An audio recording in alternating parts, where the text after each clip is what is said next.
Operation area expanded.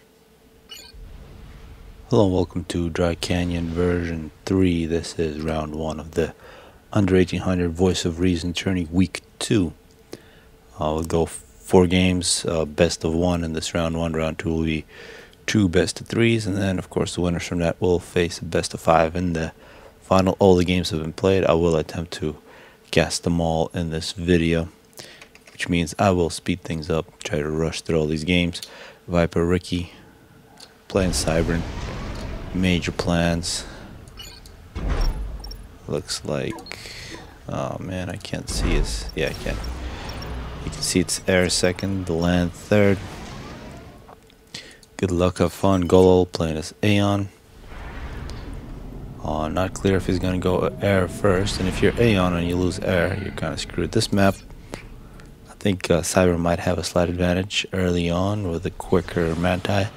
But later on, there is plenty of flight ground for the Aurora to have its chance to come back. The Jester is extremely powerful. I think if facing somebody like Zlo and he decides to go Jesters, you're going to have a very bad day. Zlo is not here, however, but the Jester is. So Golol might just face the Jester, which would really suck, and something that he might face, given the second air and given the fact that he's got second land. Let's see where the ACU for Golol goes. Alright, take that a little later. In terms of raids, you can see that there's a hunter already with 1 kill. And that appears to be an engineer. Yep, a single AN engineer has been killed. He was gonna just pick himself a rock, but that did not happen. Up on top, the Aurora takes care of the threat. On the right side, an engineer for Golol expanding. And early on, very similar ecos. Golol slightly behind on power, and here comes the first bomber.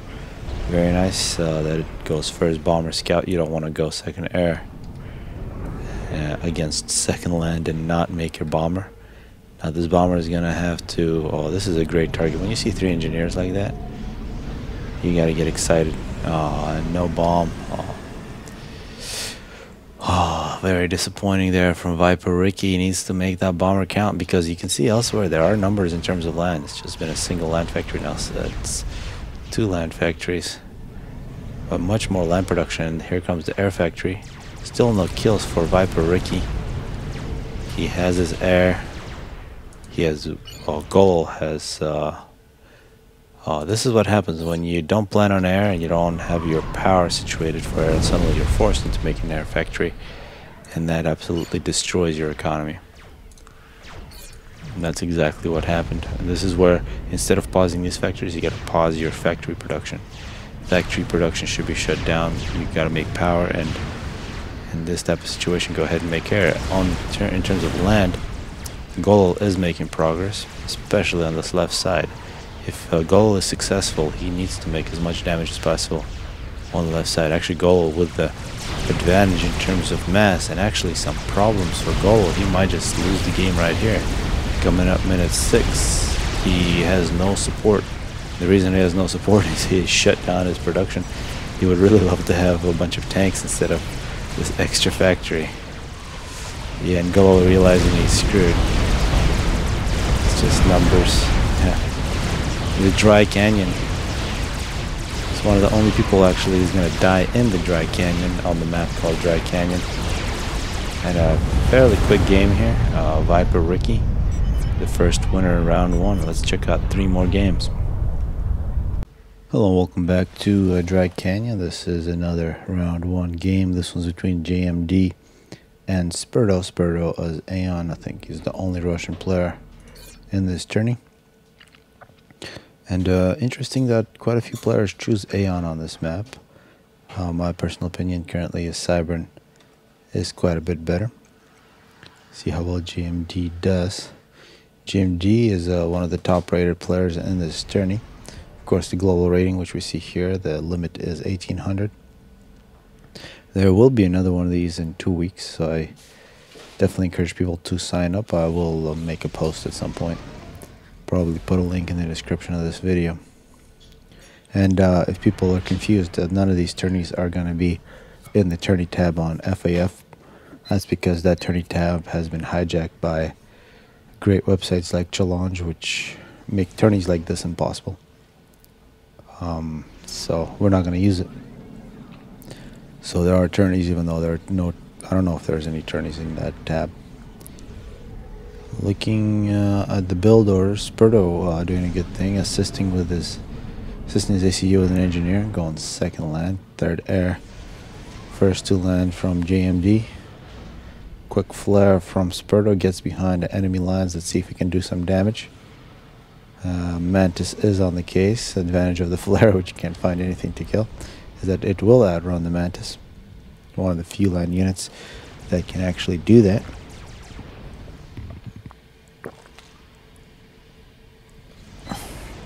And this will be a close battle.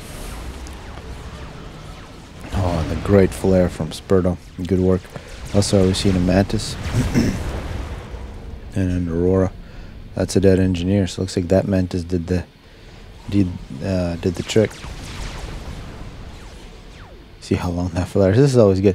When you have a light assault button, the #1 rule is don't stop. Just keep on running and shoot anything that you see along the way. And if you see something that you want to kill, maybe do a couple quick moves. Make a Mantis or whatever else chase you. Because if it's chasing you, it's not attacking you. So you're attacking and you're playing defense when you're raiding. Some maps, it's an obvious thing to do, and this is one of the best maps for raiding. Oh, don't stop flare. This is one of my favorite units. It's my favorite unit in this game so far. These first 4 minutes, it is going to die with only 1 kill. But it did make it around the world, as we're seeing bombers. Nice bomb there from Spto. Here comes the air factory from JMD. Similar eco Spto, significantly less power. It looks like he's really counting on this Hydra to pick him up, and this might actually work out quite well, except you can see he's wasting quite a bit of mass. As we see Manti, looks like they got hit by a few bombs, but still numbers. The bomber was taken out, and we might see an air fight 2 versus 1. Spto might take air control, but Spto definitely not the best build order. He's wasted quite a bit of mass trying to catch up on power. Good looking raid on the right side. On the left side, there's a bit of a disaster. If he was able to use up all that mass that he was wasting, he could have had quite a few tanks that would have really solved this problem. Another bomb, perhaps? Nope. But good work from JMD. He has denied a number of mass extractors. However, there is this Aurora force without any orders, and I think it's a bit of a lost opportunity for these Auroras. That's a critical spirit there. See, these Auroras are already going to work, at least. Yep, they definitely are. They're getting free kills. Oh, they need to kite. I think they could have pulled off a big upset there. And they still might. They just need to shoot the right unit, which they didn't. That's a lot of dead reclaim there for GMD. Another fairly massive Mantis force on the right side. We'll do a lot of raiding. Manta, a lot more organized. And one thing you don't want to do with the Aurora is just run straight in like that. So a couple of victories for JMD, who is ahead significantly on power, which means he should have air control. And air control against Aeon, something I keep saying over and over and over because it's so true. Once you take air control in the Tech 1 stage against Aeon, you can just make bombers and win the game. You can see how Spto was forced to pause his air factory to recover his power, and that's a significant. That's 4 land factories. And one of them not producing anything for Spto. Spto is catching up in terms of eco, in terms of reclaim. 928 for Spto, 1100 for GMD. He's got a lot in the bank. Similar factory numbers for these 2 players, but the raids from GMD have been a bit more sustained. He continues to deny mass extractors, and you can see the total mass extractor counts reflected here. Plus 12, plus 10 now. It's going to be plus 12 again. And it's the Manta. It looks like you always have more just because of their speed. And Tech 2 land coming up for Spto. I think in this case, if you were to make a couple blazes with their speed, they could counter the Mantis quite well. Although you can see his economy. That's what happens when you do a good raid. You leave somebody with no mass. Spto is in quite a bit of trouble. This is a perfect time for him to get reclaim. But to get reclaim, you need engineers, and in terms of engineers, he is not in a very good position. Some of his engineers that he did have were just killed. They were getting a little too close to the enemy side of the map. An uphill climb now for Spto as JMD continues to make more and more power. He keeps making that gap longer. And what's even worse for Spto is that he's in the middle of this Tech 2 upgrade when he is mass stalling. So it's a very bad situation, as we now see JMD has taken air control. I want to see gestures. It's a transport. I hope it's going to be a ghetto. But his best weapon right now is air. He can wipe out any of these forces and just move in and end the game. So this game is basically over. Spto making a point defense. It's over if a JMD does the right thing. Of course, people are very forgiving sometimes, much more forgiving than they should be. A 6-kill Mantis here getting shot with no retort. See any upgrades from JMD? That looks like a drop. Surprising move. There's really nothing to drop when you've raided your enemy so much that they have no expansions, but nonetheless, we're gonna see that. Tech to flak, that's one place not to drop. Anywhere else you can go ahead and drop a scout from JMD. I think JMD may not realize just how great his advantage is. And now, yeah. A wrong move from the Auroras. That's the thing. When you make a wrong move with the Auroras and Mante run you over, you can see based on the... This is almost exclusively Aeon Rex. So brutal. It's really sad. He can do the same thing here if he takes out the point defense. He can kill the ACU in the process as well. GMG no upgrades. Yeah, and this force is not stopping. Nothing will stop him. T2PD for Spto. Spto really not looking that good. And here's that drop. As effective as any drop here. It's futile work for that engineer. Worked so hard to get those mass extractors back. But that's not going to matter. Let's see if the Stack to Land can make any difference. Obsidians. I will have to disagree with that choice. If he just spam blazes instead, I think he might be able to put up a fight. And engineers for GMD here, minute 12, coming in to get that free mass. Spto taking a couple shots at Manta. GMD is going to go on the front line. You can see the number differences here. I don't understand what JMD is thinking. He doesn't have radar. Yeah, a lot of times you see players not realizing when they've won the game.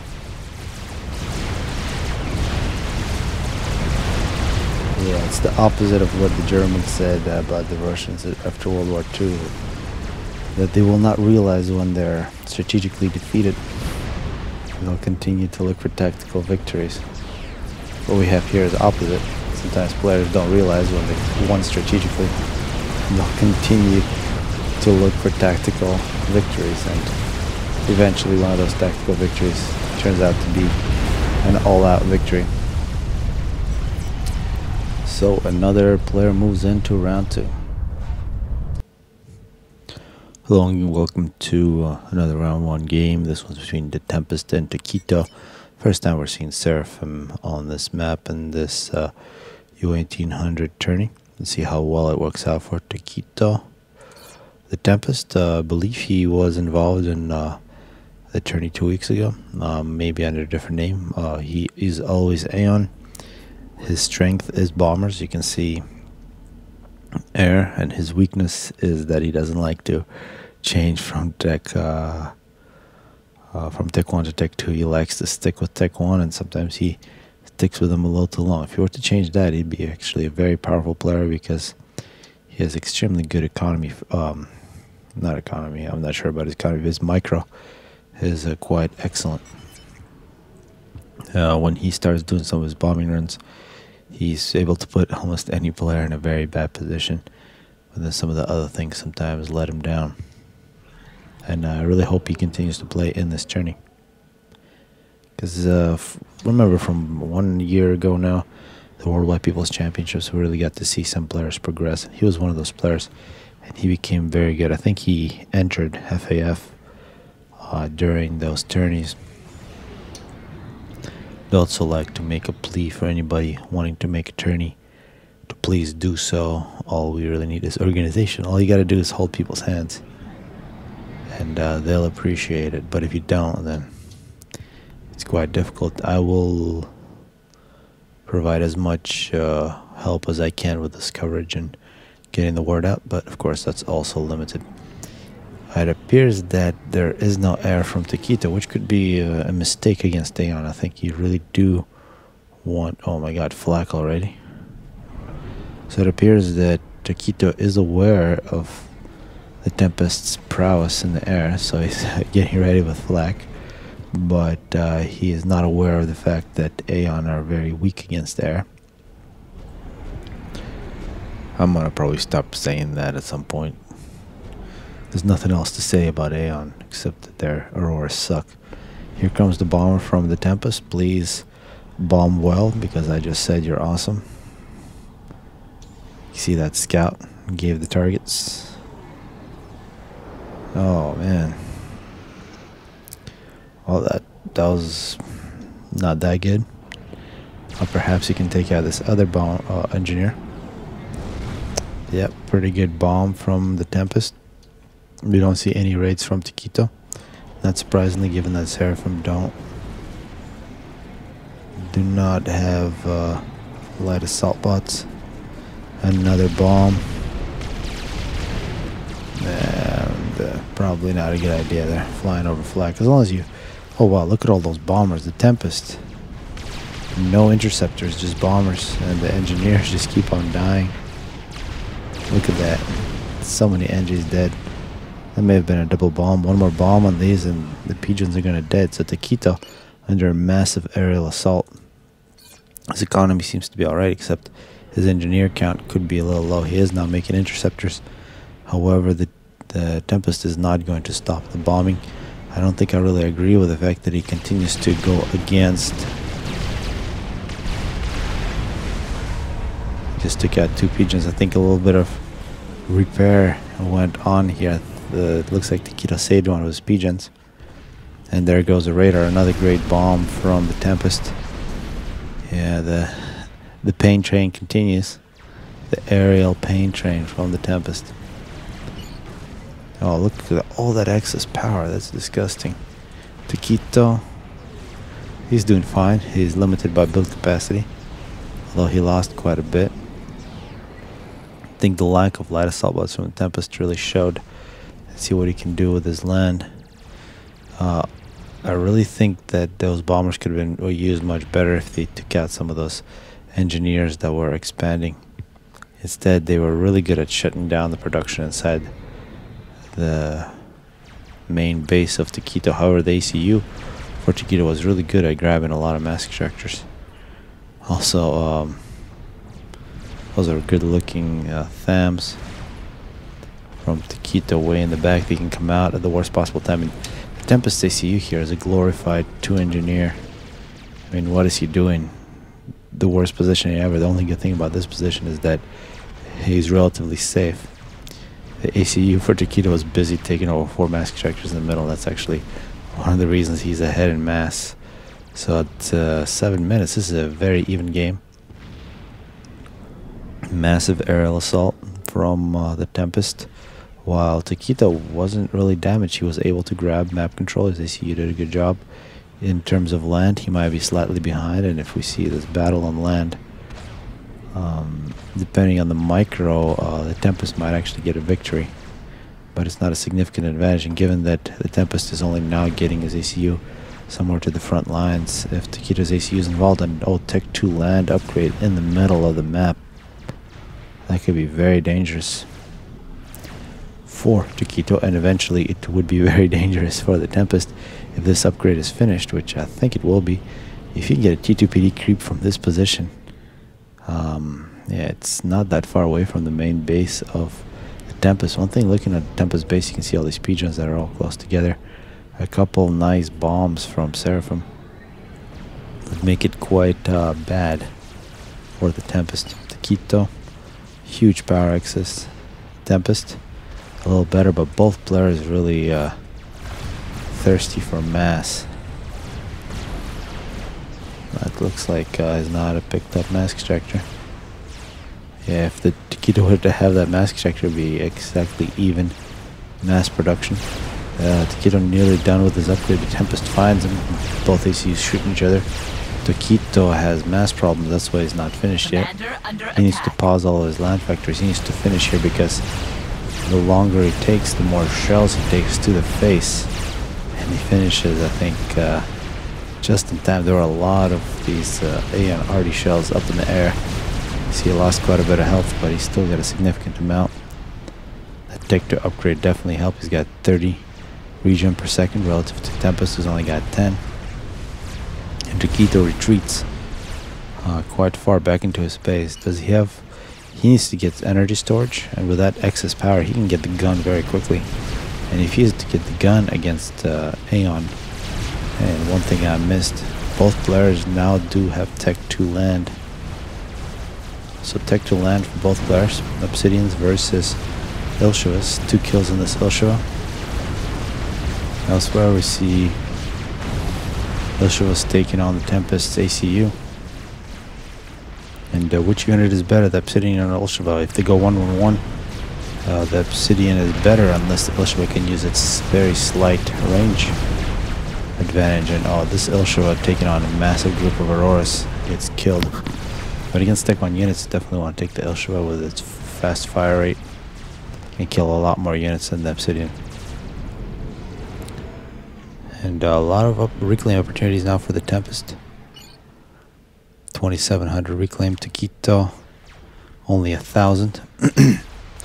That's a major development. Taquito making a T2PD in the middle of T1 PD, and I think this T2PD is not going to work. You see these Obsidians moving in. An overcharge is necessary for Taquito. Those Obsidians need to turn back. Does Taquito have a power storage? He still has not. Seeing that much excess power just really hurts. Look at all that power. Why is this air factory not producing anything with all that power? Bombers and interceptors don't really cost anything except power, and he's just wasting like half of what he's making. Another Ilshiva gets into a fight against Horus. He can't win. Got about 8 kills. The previous one got 12. Elsewhere we see Ilshivas between them 16 kills. And the Tempest with the mobile shield and the ACU. Does that ACU have any upgrades? Don't believe that it does. No upgrades, just a nice shield. Meanwhile, Taquito with a very powerful ACU, 7 kills. Taquito 5. Look at all those reclaim opportunities for Taquito. Just needs to throw some engineers there. And yet another Ilshiva. Very strange from Taquito, sending one Ilshiva at a time at this massive AN force, and eventually I think it's his third Ilshiva. It will actually get the job done. If they all went in together, they probably could have done it with no losses.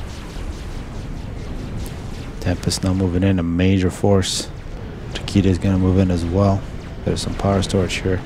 He's finally made it so he can start overcharging, although this is definitely not the safest area. Taquito is also going to have the benefit of this reclamation field, which means this Tech 2 land factory with a huge amount of assist, a lot of build capacity. And please, please unpause that air factory. Like 3 or 4 bombers from Seraphim could wipe out that entire force, except for the Obsidians. T2PD going up for Taquito. The Tempest moving in, and look at all these Ilshivas. This ACU is significantly more powerful. Interesting micro from the Tempest. He's having his units assist the ACU. And another charge from the Tempest. Taquito very low on health. Oh, and Taquito has his units. They're not helping his ACU. His ACU is taking on that entire force all by himself. Even though they were there, they were so close. They were just outside the range. Taquito's too sick, and I think he could have easily at least had a draw there if he had his units actually involved in that last battle. So after 15 minutes, the Tempest moves on to round 2. This is the final game of round 1. We're not going to see Dry Canyon for a while after this, which I can't say I'm going to miss it too much. But For the first time, we're going to see Cybern on Cybern. In my opinion, the two best factions here. Perhaps UEF is also very good, but Cybern definitely an advantage with the Jester. And the Mantis early on, incidentally, we haven't seen any Jesters yet. But Calox and Kaiser, you can see based on their global ratings, definitely two players who can challenge for first place. Kaiser did quite well last week, 2 weeks ago, the previous tourney. Hope he signs up again. Calox is a player I do not know, but we definitely have to keep an eye on how well he does. Second land, and Kaiser looks like third air. Not clear if it's going to be third air from Calox. And this map could be frustrating to play. It's, from what we've seen, we have basically seen a bunch of people die at the Tech 1 or Tech 2 stage. It can devolve into a T2PD creeps eventually. Also Tech 3 battles. When it actually does go for more than 20 minutes, it becomes quite exciting, I think. Early on, it's all about raids and all about denial of map control. Looks like that scout was killed, first casualty of this one. The Mantis for Kaiser will retreat, but attempt to play defense. I think in this case it's good to just keep on attacking and then anticipate. On the other side, a Mantis kills the scout, runs away. I see both players, they're making very logical steps. No silly mistakes, even though this is the lower rated tourney. The players in these tourneys definitely know what they're doing. Yeah, I don't know if I'll have time to cast the U1800 tourney, which also happened. That one probably had the exact same maps as this tourney. But the top players in the game today, we had Lucian, Zlo played this week. And as I'm talking, we're getting Cybern on Cybern. You can see what Cybern on Cybern games are. Multiple battles everywhere. Yeah, definitely. If you have a high APM, if you say you're coming from some game, something like StarCraft, and you're looking to use your high APM, use Cybern. Definitely the faction for you. It's a favorite faction for many players. Players like Tag Rock, one player would definitely miss. I did see Tag Seton recently come back, one of the Tonalation God faction regulars. And actually Tonalation God, we haven't seen too many people from there, although Tag Uber and Tag Seton have come back. But that's one of the factions that stayed alive all the way through the death of UPGNet and was active on FAF early on, was the only faction, but now it just sort of went away, which is quite sad. People like Pebble and Rock and Seton, a whole bunch of others. Be good to have you back. Kaiser retreats, and here's the first Jester we've seen in these first 4 games. Although we've seen Cyber many times. See if it actually does something, and it's already got 4 kills. It's been killing Manta here on the left side. I think I disagree with this use of Jester. This Jester needs to be way in the back, killing Mask Extractors, killing those Manta. Actually, that Jester just died. Another Jester out on the right side. The way to use Jester is spare him as far as possible and kill Mask Extractors. Kill something that will take the other player a lot of concentration and a lot of time to recover from. And these Manta are going to go to work. Completely undefeated on the left side is Kaiser on the right side, and an air fight once again. It's very even, but I think Calox is going to have it by at least 1 interceptor, perhaps 2.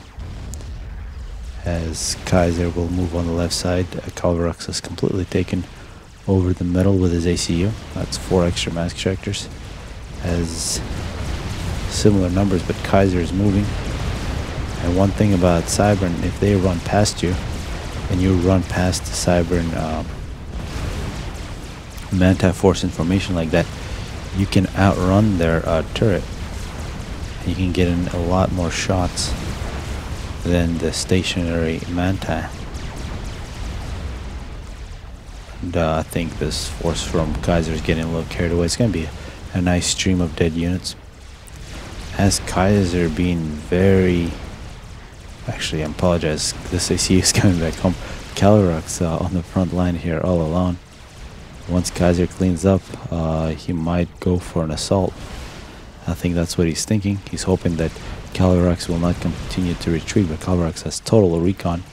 So that means that he can begin to retreat at any point. This could actually be a good move for Calox to draw in, and he retreats at a perfect time. He's going to be just outside the range.